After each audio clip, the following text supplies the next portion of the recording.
bayan Allah shin menene yake tafa da ku?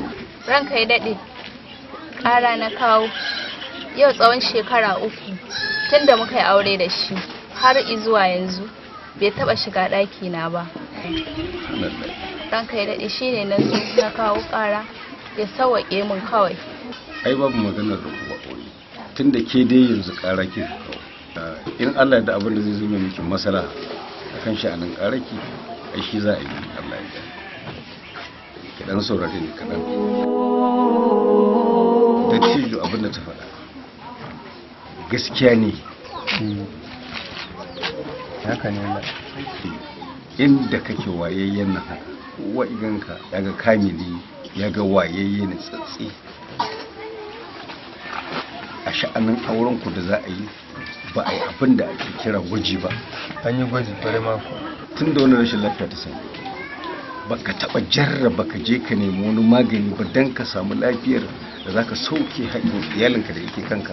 laran kai daɗe an nemi maganin ne an buga duk irin kokarin da za a yi akan neman maganin nan an yi kawai dai ba a dace bane ba wallahi kai tun da kake baka taba jin dan fulani mai magani ba ba labarin su dan fulani mai magani wanda wannan bawan Allah ubangiji ya sa yayi fice yayi masa baiwa mai tarin yawa akan abin da ya shafi bawa mutane magunguna dan su warke irin matsalolin da suke jikin su.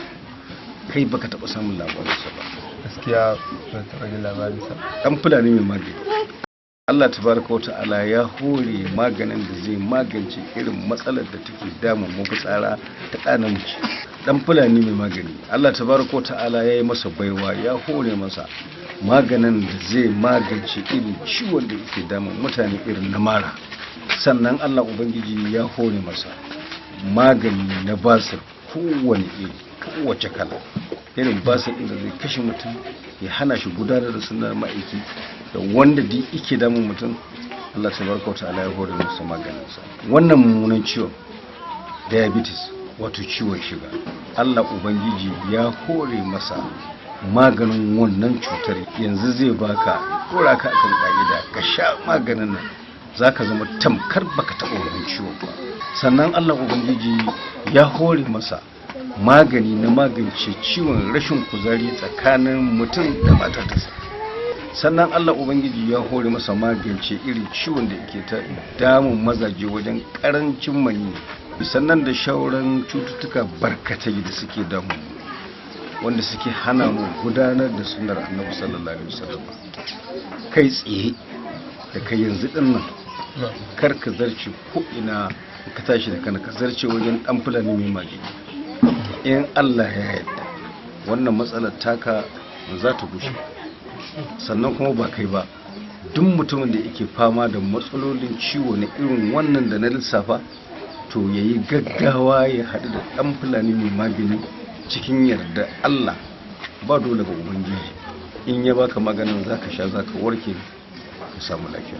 kankane da ai ban san inda yake ba gaskiya. Dan fulani mai magani ai warkan ne ai shi ba a nesa yake ba. In har kana son ka samu ganin dan fulani mai magani Haji Kam round about Kano State nan ne babban ofishinsa wanda in kana son ganin sa anan zaka same shi. Idan kuma ba ka san wajen ba ko a nesa kake to ka yi kokari ka kalli lambobin wayar da suke gudu a tsakaninmu. Wannan lambobin wayar su ne za ka buga kai tsaye ka samu ɗan fulani mai magani. Sannan baiwa Allah ke ita daman shari'a ta tanadi matsala irin wacce kika zo da ita tare da mijinki. Duk lokacin da irin wannan ta samu mace ko ba gaggawa za ta kashe auren da yake damanta. Zuwa za a yi a bashi lokaci a bashi shekara guda tun ya tafi neman magani.